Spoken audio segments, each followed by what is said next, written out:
Hello hello, बोल बर. ते चिकन आणले, ते चिकन करीची रेसिपी सांग की जरा. चिकन स्वच्छ धुवून घे. त्याला एक अर्धा चमचा आलं लसूणची पेस्ट लाव. एक 4 चमचे दही घाल. अर्धा चमचा गरम मसाला घाल. अर्धा चमचा हळद घाल. लाल तिखट थोडं घाल, अर्धा चमचा. आणि कढीपत्त्याची पानं जरा चिरून टाकतात.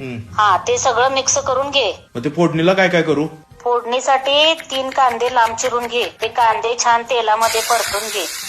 असं ते परतताना त्याच्याबरोबर एक 4 मिरच्या पण उभ्या कापून टाक. आणि ते परतून छान कांदा असं लालसर झाला की त्याच्यामध्ये टोमॅटो घाल. टोमॅटो छान असं ब्राऊन कलर कांदा टोमॅटो झाला की नाही, मग त्याच्यात अर्धा चमचा मीठ घाल.